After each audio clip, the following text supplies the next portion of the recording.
हमारा गॉस का परावर्तन, रिफ्लेक्शन ऑफ लाइट में जो पराय अवतल दर्पण में किरण आरेख विभिन्न दूरी पर रखा हुआ। आज उत्तल दर्पण में किरण आरेख खींचने का तरीका देखेंगे। तो इसमें तो लिख दिया है, जब भी अनंत पर स्थित हो तो प्रतिबिंब। पहले खींचेंगे फिर सब कुछ स्पष्ट करेंगे। अब समझते एक बार जगह, जैसे अवतल में समझाए थे उसी तरह यहाँ उत्तल दर्पण में जरा समझने की कोशिश की। ये उत्तल दर्पण,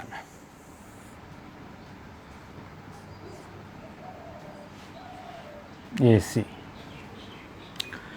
इस तरह। अब इसमें देखिए उत्तल दर्पण में यहाँ पी है, इसका फोकस और वक्रता केंद्र जो होता है वह क्या है, दर्पण के पीछे।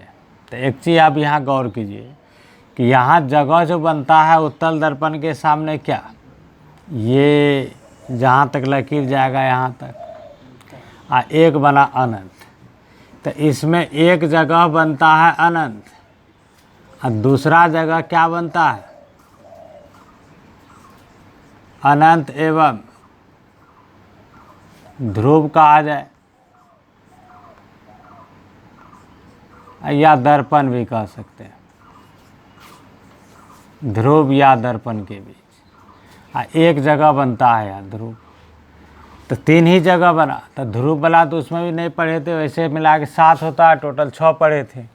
तो इसमें कितना जगह पढ़ना, एक अनंत और दूसरा अनंत और ध्रुव के बीच, इसमें 2 ही जगह बना, इसमें ज़्यादा नहीं। अब एक चीज़ अच्छे से सुनिएगा, इस चीज़ को समझिए। कभी कभी कोई माइंड चेक करने के लिए ऐसा भी प्रश्न इससे पूछ देता है कि उत्तल दर्पण के अगर फोकस पर बीम को रखते हैं तो इसका प्रतिबिंब कहाँ बनता है। तो यहाँ गौर से देखो कि उत्तल दर्पण के अगर फोकस पर बीम को रखेंगे तो इसका मतलब बीम कहाँ रखा हुआ, दर्पण के पीछे। क्या प्रतिबिंब बनेगा? दर्पण के पीछे रखने पर किसी का प्रतिबिंब थोड़ी ना बनेगा। तब माइंड चेक करने के लिए कभी कैसे ही पूछा है तापोस कि उत्तल दर्पण के फोकस पर बीम रखने पर इसका प्रतिबिंब कहाँ बनेगा। सीधा इसका आंसर होगा, इसका प्रतिबिंब नहीं बनेगा। वक्रता केंद्र पर ही रख देंगे तो बात वही वह नहीं बनेगा। वक्रता केंद्र फोकस के बीच ही रखेंगे तो नहीं बनेगा। तो ये चीज़ समझने लायक है। कोई ऐसा प्रश्न जो है माइंड चेक करने के लिए पूछ देता है, वैसे ये चीज़ एग्जाम में नहीं पूछा जाता है, एग्जाम पूछने लायक नहीं है। तो इसमें क्या जगह हो सकता है, एक जगह अनंत और दूसरा अनंत और ध्रुव के बीच, यह जब उत्तल दर्पण के सामने बीम को रखा जाएगा। तो याद रहे जो हम समझाए, यहाँ फोकस पर रख देंगे तो ऐसा कोई। तो इसमें एक जगह क्या बना, अनंत। तो इसलिए वहाँ सबसे पहले क्या लिखे हैं, जब बीम अनंत पर स्थित हो तो इसका प्रतिबिंब। तो देखिए इसका प्रतिबिंब बनाते हैं, तब हर कुछ इसमें क्लियर कर देंगे। तो पहले बताए लेना चांद, चांद की सहायता से यहाँ 60 से 60 खींचे, ये बना एक उत्तल दर्पण।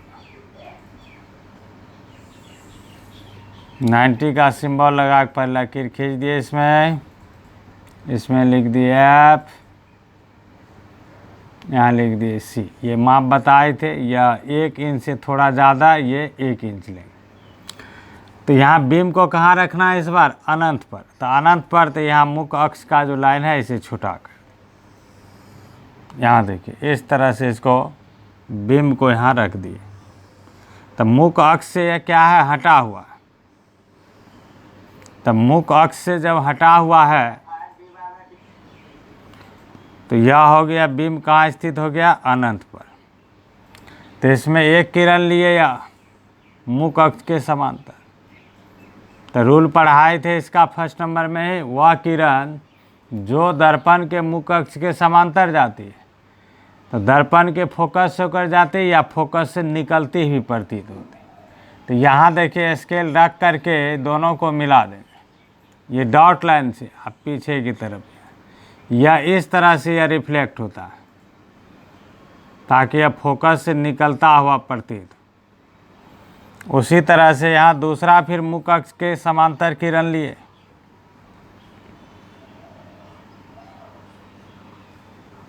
स्केल रख करके दोनों को मिला दीजिए और इसी के सीध में इधर बढ़े।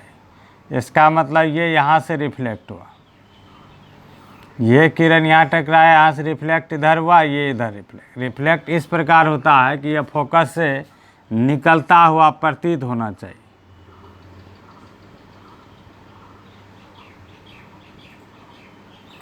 तो दोनों देखिए परावर्तित किरण किस प्रकार कटता हुआ प्रतीत, आगे तो कटने कोई गुंजाइश नहीं है। तो ये काल्पनिक रेखा खींचा गया है, डॉट लाइन से खींचा हुआ है। तो यहाँ जो प्रतिबिंब बना है तो यह किस जगह बना, फोकस पर बना। तो यह हुआ इसका स्थान। प्रतिबिंब कहाँ बना, फोकस पर।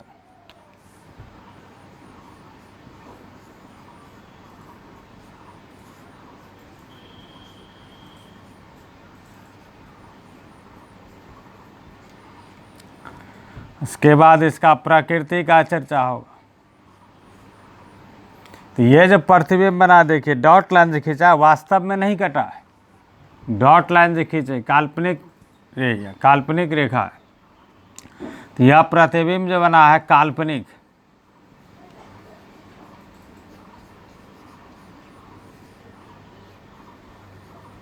और काल्पनिक प्रतिबिंब जो होता है हमेशा सीधा होता है। यह काल्पनिक सीधा है आकार, ये बहुत छोटा बना, बिंदु मात्र।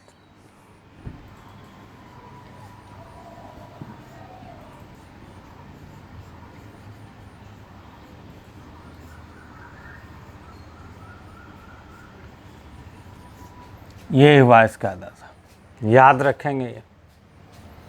अब दूसरा देखिए,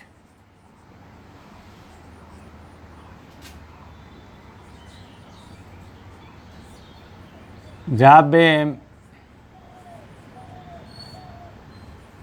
अनंत एवं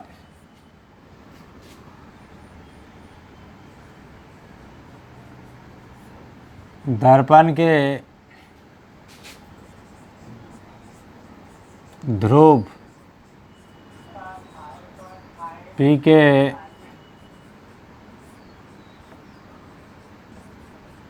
बीच स्थित हो तो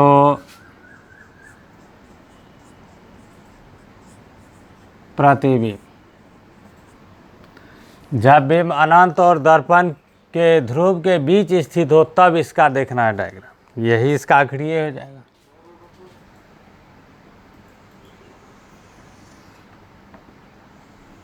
ये किससे बनाना है, चांद की सहायता से।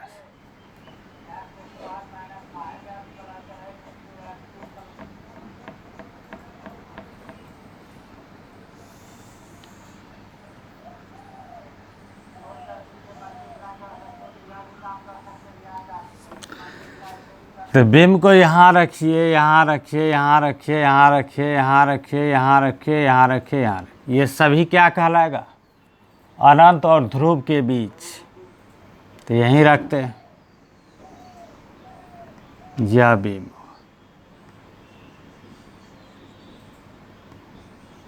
ए बी दर्पण के ध्रुव और अनंत के बीच स्थित है। तो रूल, वह किरण जो मुख अक्ष के समांतर जाती,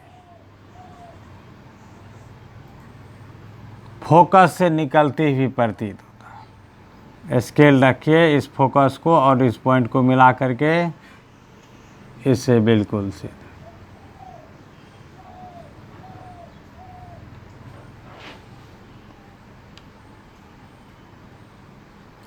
अब स्केल यहाँ रखिए और यहाँ मिलाइए एक साथ।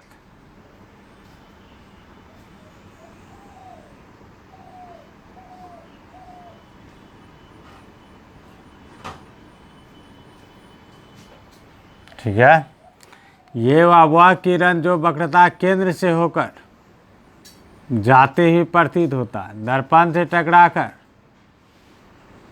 पुनः इसी पथ पर लौट जाता है। तो देखिए ये परावर्तित किरण और ये परावर्तित, अगर ये आगे भी जाएगा तो कहीं मिलेगा, या कहीं नहीं मिल सकता है, तो इसे पीछे की तरफ क्या है बढ़ाया गया। ये दोनों यहाँ कट गया।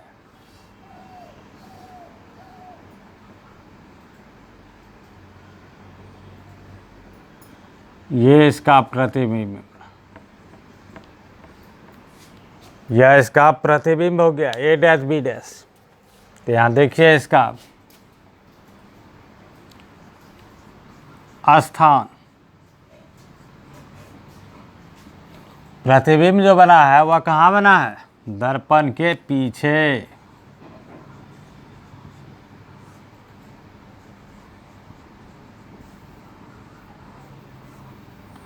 प्रतिबिंब दर्पण के पीछे बना है। इसका प्रकृति का बात अब कीजिएगा, इसका प्रकृति क्या होगा, काल्पनिक एवं सीधा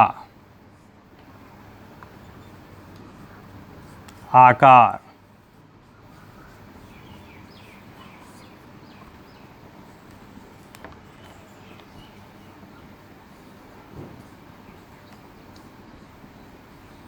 बिंब से छोटा,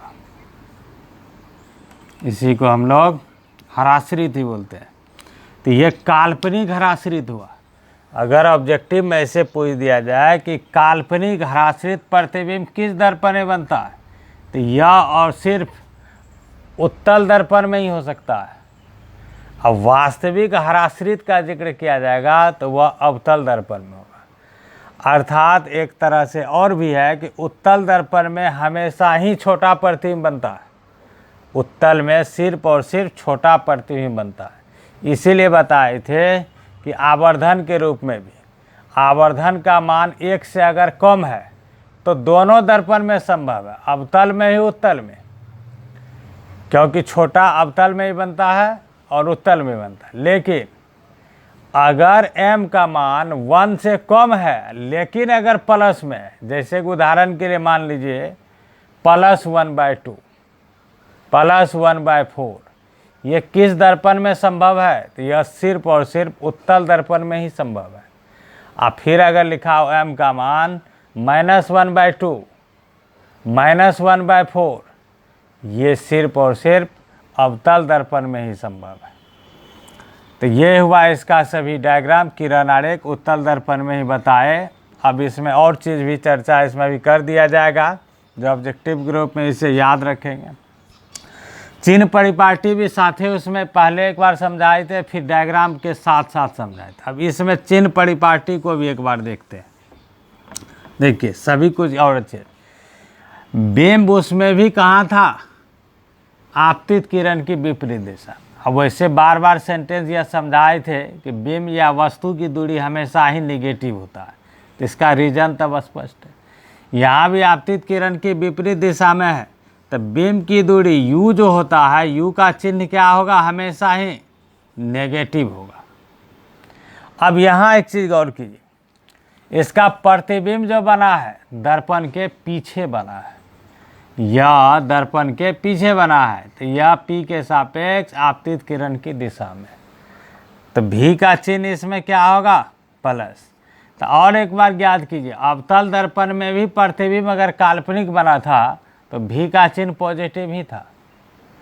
तो अब यह बात कन्फर्म हुआ, अगर प्रतिबिंब वास्तविक हो तो V अर्थात प्रतिबिंब की दूरी का चिन्ह निगेटिव ही है, और अगर प्रतिबिंब काल्पनिक है, चाहे वह अवतल दर्पण में हो या उत्तल दर्पण में हो, प्रतिबिंब अगर काल्पनिक है, इसकी प्रकृति काल्पनिक है, तो V का चिन्ह अर्थात प्रतिबिंब की दूरी का चिन्ह पॉजिटिव ही होता है। अब यहाँ काल्पनिक है तो V पॉजिटिव हुआ, अवतल दर्पण में ही काल्पनिक था पॉजिटिव, लेकिन वहाँ फोकस दूरी नहीं बदलता निगेटिव। यहाँ उत्तल दर्पण आया, उत्तल दर्पण की फोकस दूरी पॉजिटिव ही होता है। देख लीजिए इसका फोकस किस हो रहा है, इस ध्रुव के सापेक्ष आपतित किरण की दिशा में है, इसलिए उत्तल दर्पण की फोकस दूरी हमेशा पॉजिटिव धनात्मक ही होता है। तो फोकस दूरी के चिन्ह से भी दर्पण को पहचाना जाता है। अर्थात अगर फोकस दूरी पॉजिटिव है तो वह दर्पण उत्तल होगा, और अगर फोकस दूरी नेगेटिव है तो वह दर्पण क्या होगा, अवतल होगा। ऐसे भी माइंड में सेट रहना चाहिए जानकारी। क्लियर हो गया। तो जब फोकस दूरी पॉजिटिव है तो इसका वक्रता त्रिज्या भी क्या होगा, पॉजिटिव ही होगा। वस्तु की ऊंचाई समझाए थे इसे h1, वस्तु की ऊंचाई को h1 से डिनोट कर। तो वस्तु की ऊंचाई ये सब में बताए थे पॉजिटिव ही होता है। और प्रतिबिंब अगर काल्पनिक बनता है तो पॉजिटिव, मतलब काल्पनिक में सीधा, यहाँ सीधा है काल्पनिक है, यह पॉजिटिव।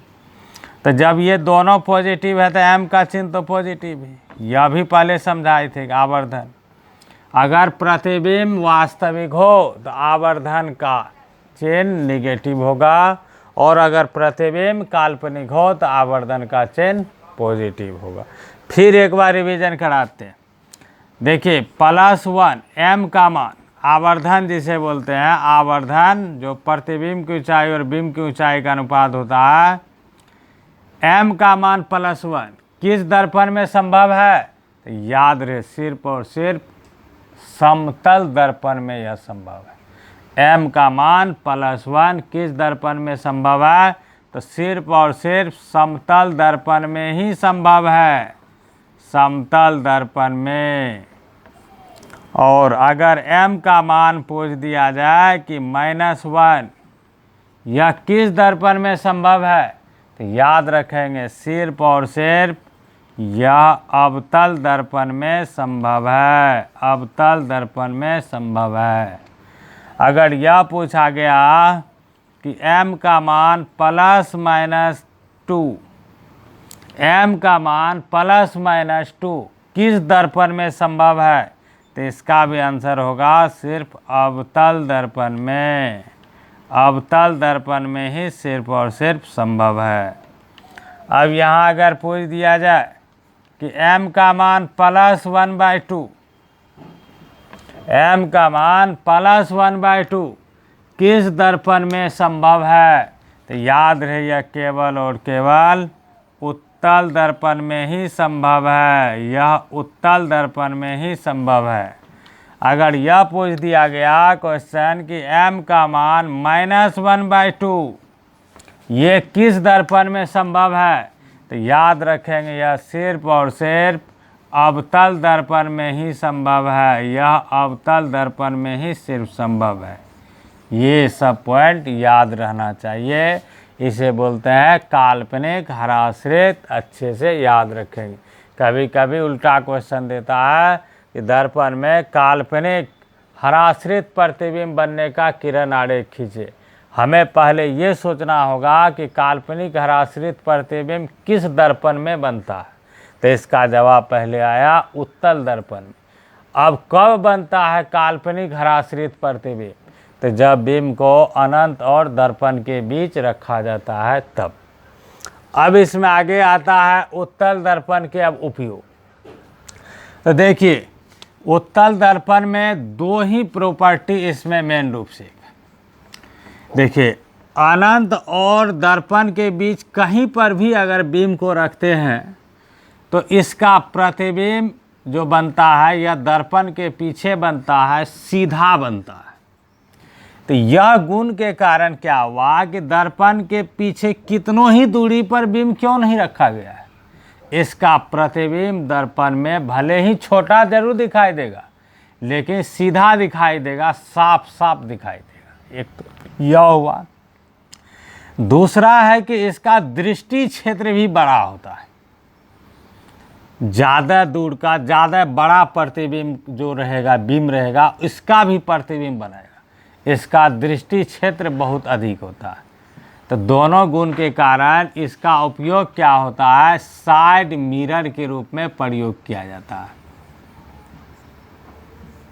याद होगा, देखिएगा मोटर गाड़ी में, ट्रक में, बस में, जो भी है मान लीजिए गाड़ी सब, ये सब में साइड मिरर के रूप में चालक के सामने कौन सा दर्पण रहता है, उत्तल दर्पण रहता है। माइंड मिस्टेक ना करे, स्लिप ना करे। चालक के सामने उत्तल दर्पण लगा रहता है। इसी को साइड मिरर बोलते हैं। साइड मिरर के रूप में इसका प्रयोग करने का यही रीज़न हुआ कि इसका प्रयोग करने के लिए यह दो कारण स्पष्ट है इसमें। एक तो दूर की वस्तु का प्रतिबिंब बनाता है और साथ ही साथ दृष्टि क्षेत्र अधिक होने के कारण बड़ा वस्तु का भी प्रतिबिंब बनाता है। और दूसरा इसका प्रयोग होता है, हम लोग देखिएगा चौराहा पर। चौराहा मतलब जैसे 4 रास्ता है या 2 ही रास्ता है, 3 रास्ता एक जगह से कहीं कॉर्नर पर बना हुआ, तो वहाँ एक वेपर लाइट लगा रहता है।